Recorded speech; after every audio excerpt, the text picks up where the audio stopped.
வணக்கம் மக்களே, நான் உங்கள் ஸ்ரீதர். நீங்க பார்த்துட்டு இருக்கிறது சில்லி பீஸ். இன்னைக்கு நம்ம சேனல்ல என்ன பார்க்க போறோம்னா ஒரு சைனீஸ் சாஸ் தான் பார்க்க போறோம். என்ன சாஸ்னா ஷெஸ்வான் சாஸ். இந்த ஷெஸ்வான் சாஸ் பார்த்தீங்கன்னா எல்லா சைனீஸ் டிஷ்ஷுக்கும் நம்ம யூஸ் பண்ற ஐட்டம். இப்போ வாங்க டைம் வேஸ்ட் பண்ணாம இதை எப்படி பண்றதுன்றதை நம்ம பார்க்கலாம். நம்ம ஷெஸ்வான் சாஸ் பண்ணுறதுக்கு பார்த்தீங்கன்னா நான் வந்து 100 கிராம் வரமிளகா எடுத்திருக்கேன், நார்மல் வரமிளகா. அதே மாதிரி 100 கிராம் காஷ்மீரி மிளகா எடுத்திருக்கேன். இப்போ இது ரெண்டுத்தையும் பார்த்தீங்கன்னா நல்லா உடச்சி உள்ளே இருக்க விதையெல்லாம் வெளியே எடுத்துடலாம். நம்ம இந்த மாதிரி உடச்சி ஃபுல்லாக இந்த சீட்ஸ் எல்லாம் வெளியே எடுத்துக்கோங்க.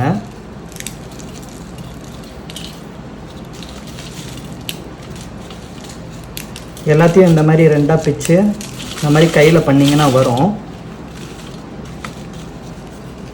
இப்போ பார்த்தீங்கன்னா முடிஞ்ச அளவுக்கு இதை ஃபுல்லாக நம்ம ரெண்டாக பிச்சு அதில் உள்ள விதையெல்லாம் தனியாக கீழே வர மாதிரி பண்ணிட்டோம்.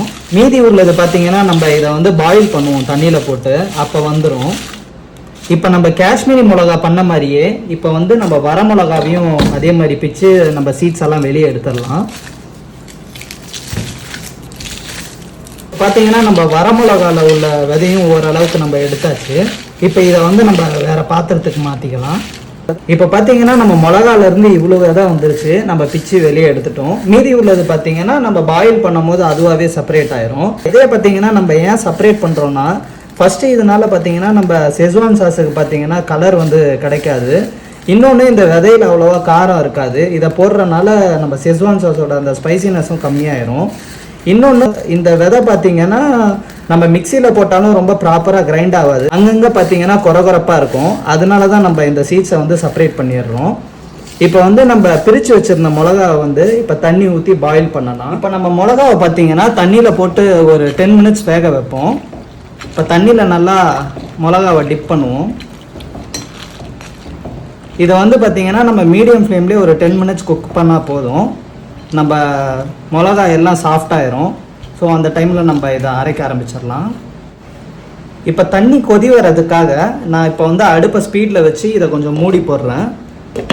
கொதி வந்தவொடனே நம்ம மூடியை எடுத்து விட்டு மீடியம் ஃப்ளேமில் ஒரு 10 மினிட்ஸ் இதை குக் பண்ணலாம். இப்போ பார்த்தீங்கன்னா நம்ம தண்ணி கொதி வந்துருச்சு. இப்போ மூடி எடுத்துட்டு மீடியம் ஃப்ளேமில் இதை பாயில் பண்ணுவோம். இந்த மிளகாவெல்லாம் நல்லா தண்ணியில் டிப் பண்ணி விட்டுப்போம். நம்ம மிளகா வெந்துட்டு இருக்கும் போதே பார்த்தீங்கன்னா நான் வந்து ஒரு 2 டேபிள் ஸ்பூன் வினிகர் ஆட் பண்ணுறேன். இந்த வினிகர் எதுக்கு ஆட் பண்ணுறோன்னா இந்த மிளகாவோட காரத்தை கொஞ்சம் ஸ்டெபிலைஸ் பண்ணும். அதனால லைட்டாக மிக்ஸ் பண்ணி விட்டு இதை நம்ம ஒரு 10 மினிட்ஸ்க்கு குக் பண்ணுவோம். டில் அந்த பச்சை மிளகாலாம் பார்த்தீங்கன்னா நல்லா வெந்து ஸ்பாஞ்சி ஆகிற வரைக்கும். இப்போ நம்ம போட்ட மிளகாலாம் பார்த்தீங்கன்னா 10 நிமிஷமாக மீடியம் ஃப்ளேமில் இதில் நல்லா குக் பண்ணிட்டோம். இப்போ மிளகாலாம் பார்த்தீங்கன்னா நல்லா வெந்துருச்சு. இப்போ இதை மிக்ஸி ஜாருக்கு ரீப்ளேஸ் பண்ணி இதை நல்லா பேஸ்ட்டாக அரைச்சிக்கலாம். நான் இந்த மிளகாவை பார்த்தீங்கன்னா இந்த மாதிரி ஸ்பைடர் வச்சு வெளியே எடுக்கிறேன். இதனால என்ன யூஸ்னால் இதில் மீதி இருக்கிற அந்த விதையும் பார்த்தீங்கன்னா இந்த தண்ணி கீழே போயிடும். நான் மிளகாலாம் எடுத்துகிட்டு லாஸ்ட்டாக உங்களுக்கு காட்டுறேன். இப்போ பார்த்தீங்கன்னா உங்களுக்கு இது நல்லா தெரியும், நம்ம போட்ட விதை எல்லாமே இதில் அடியில் தங்கிடுச்சு. இப்போ நம்ம வேக வச்ச மிளகா எல்லாத்தையும் மிக்ஸி ஜாருக்கு வந்து மூவ் பண்ணியாச்சு. இப்போ இதை தண்ணி ஊற்றாமல் பேஸ்ட்டாக அரைச்சிக்கணும். தண்ணி வந்து பார்த்திங்கன்னா கண்டிப்பாக இதில் ஊற்றக்கூடாது. தண்ணி ஊற்றுனீங்கன்னா அதுக்கப்புறம் நீங்கள் அந்த ஷெஸ்வான் சாஸோட அந்த கன்சிஸ்டன்சிக்கு கொண்டு வரது ரொம்ப கஷ்டமாயிரும். அதனால் தண்ணி ஊற்றாமல் இதை நல்லா பேஸ்ட்டாக அரைச்சிக்கணும். நான் உங்களுக்கு அரைச்சிட்டு வந்து காட்டுறேன் அது எப்படி இருக்குன்ட்டு. மிளகாவை பார்த்திங்கன்னா இந்த மாதிரி தண்ணியே ஊற்றாமல் நல்லா பேஸ்ட்டாக அரைச்சி எடுத்துக்கிட்டாச்சு. இந்த கன்சிஸ்டன்சியில் அரைச்சி எடுத்துக்கோங்க. இப்போ நெக்ஸ்ட்டு வந்து பார்த்திங்கன்னா நம்ம ஷெஸ்வான் சாஸ் ப்ரிப்பரேஷனை ஸ்டார்ட் பண்ணலாம். ஷெஸ்வான் சாஸ் பண்ணுறதுக்கு தேவையான பாத்திரத்தை எடுத்துக்கிட்டாச்சு. இப்போ இதில் பார்த்தீங்கன்னா 300 ml வந்து நான் ரீஃபண்ட் ஆயில் ஆட் பண்ணுறேன். 200 கிராம் மிளகாக்கு பார்த்தீங்கன்னா 300 ml ஆயில் கண்டிப்பாக ஆட் பண்ணும். ஷெஸ்வான் சாஸுக்கு பார்த்தீங்கன்னா நார்மலாக எண்ணெய் அதிகமாக தான் தேவைப்படும்.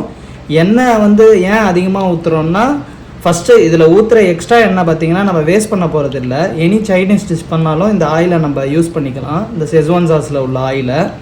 அடுத்தது பார்த்தீங்கன்னா ஆயில் அதிகமாக ஊற்றுறதுனால ஷெஸ்வான் சாஸோட ஷெல்ஃப் லைஃப் வந்து அதிகமாகும். அதனால தான் நம்ம அதிக ஆயில் ஆட் பண்ணுறோம். எண்ணெய் சூடான உடனே இதில் பார்த்தீங்கன்னா 1 கப்பு பூண்டு வந்து பார்த்தீங்கன்னா பொடிசாக கட் பண்ணி வச்சுருக்கேன், அதை இதில் ஆட் பண்ணிடலாம். பூண்டை வந்து பார்த்திங்கன்னா எண்ணெயில் நல்லா ஃப்ரை பண்ணிக்கணும், லைட் கோல்டன் ப்ரௌன் வர வரைக்கும்.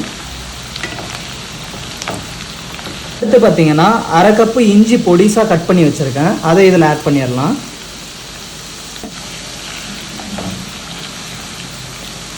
இப்போ இஞ்சி பூண்டு ரெண்டுத்தையும் நல்லா எண்ணெயில் ஃப்ரை பண்ணிக்கணும், லைட் கோல்டன் ப்ரௌன் வர வரைக்கும். இப்போ நம்ம பூண்டு பார்த்திங்கன்னா லைட் கோல்டன் ப்ரௌனுக்கு வந்துருச்சு. இப்போ அடுப்பை சிம் பண்ணிக்கலாம். சிம் பண்ணிவிட்டு நம்ம அரைச்சி வச்சுருந்த பேஸ்ட்டை வந்து நம்ம இதில் ஆட் பண்ணிடலாம்.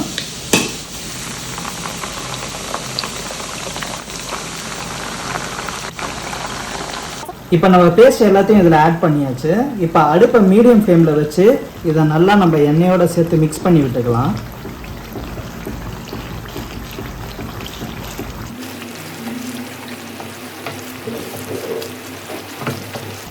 நல்லா கலரி விட்டுக்கிட்டே இருக்கணும், இல்லாட்டி வந்து பார்த்திங்கன்னா மிளகா பேஸ்ட் வந்து அடி பிடிச்சிக்கும்.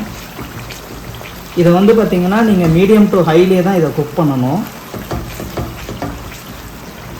மீடியம் டு ஹைனா கொஞ்ச நேரம் மீடியமில் குக் பண்ணலாம், கொஞ்ச நேரம் வந்து ஹையில் குக் பண்ணலாம், லோவில் குக் பண்ணக்கூடாது. மோஸ்ட்லி இந்த சைனீஸ் ஐட்டம் எல்லாமே பார்த்திங்கன்னா ஹை ஃப்ளேமில் தான் பண்ணுவாங்க. அதே மாதிரி தான் இதுவும். இப்போ வந்து பார்த்திங்கன்னா நம்ம இந்த சில்லி பேஸ்ட்டை வந்து ஒரு 5 minutes ஆயிலில் நல்லா குக் பண்ணிட்டோம். இப்போ அடுத்த இன்க்ரீடியன்ஸை இதில் ஆட் பண்ணிடலாம். அடுப்பை சிம் பண்ணிக்கிறேன் இந்த மசாலா போடுற வரைக்கும். சால்ட்டு பார்த்தீங்கன்னா 1 டேபிள் ஸ்பூன் ஆட் பண்ணிக்கிறேன். இதுக்கு டொமேட்டோ கெச்சப் பார்த்தீங்கன்னா ஒரு 3 to 4 டேபிள் ஸ்பூன் ஆட் பண்ணிக்கிறேன். நீங்கள் டொமேட்டோ கெச்சப் ஆட் பண்ணுறீங்கன்னா சுகர் ஆட் பண்ண தேவையில்லை. இப்போ சப்போஸ் உங்கள்கிட்ட டொமேட்டோ கெச்சப் இல்லைன்னா நீங்கள் சுகர் ஆட் பண்ணிக்கலாம். சோயா சாஸ் பார்த்தீங்கன்னா ஒரு 2 டேபிள் ஸ்பூன் ஆட் பண்ணிக்கிறேன். 2 டேபிள் ஸ்பூன் வினிகர் ஆட் பண்ணிக்கிறேன். இதில் பார்த்தீங்கன்னா நம்ம அஜினமோட்டோ கூட ஆட் பண்ணுவாங்க சில பேர், பட் நான் வந்து அஜினமோட்டோ ஆட் பண்ணல. உங்களுக்கு தேவைன்னா நீங்கள் ஆட் பண்ணிக்கலாம். எவ்வளோ ஆட் பண்ணணும்னு பார்த்தீங்கன்னா ஒரு 1/2 டேபிள் ஸ்பூன் ஆட் பண்ணிக்கலாம்.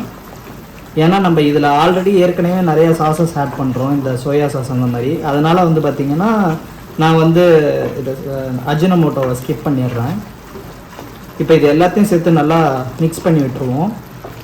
நீங்களே பார்க்கலாம், நம்ம 300 ml ஆயில் விட்டுருந்தோம் இதில். இப்போ பார்த்தீங்கன்னா எல்லா ஆயிலையும் இந்த பேஸ்ட் வந்து உறிஞ்சிருச்சு. இது வந்து குக்காக லாஸ்ட்டாக கொஞ்சம் கொஞ்சமாக ரிலீஸ் பண்ணும். இப்போ அகெயின் மீடியம் ஃப்ளேமில் வச்சு இதை எக்ஸாக்டாக ஒரு 10 minutes இதை குக் பண்ணால் போதும். நம்ம செஜ்வான் சாஸ் வந்து ரெடி ஆயிரும்.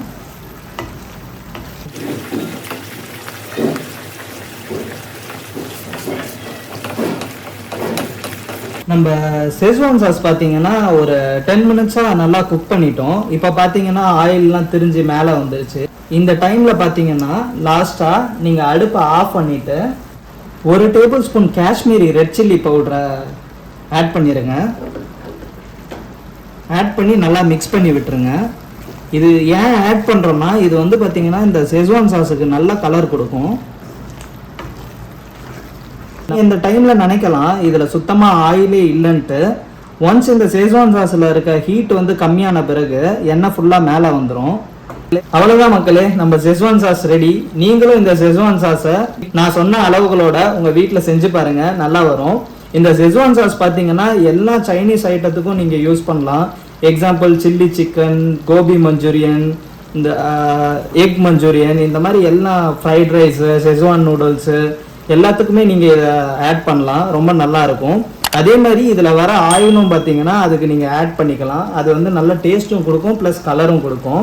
உங்களுக்கு இந்த வீடியோ பிடிச்சிருந்தா மறக்காமல் லைக் பண்ணுங்கள், உங்கள் ஃப்ரெண்ட்ஸ் அண்ட் ஃபேமிலிக்கு ஷேர் பண்ணுங்கள், நம்ம சேனலுக்கு சப்ஸ்கிரைப் பண்ணுங்கள்.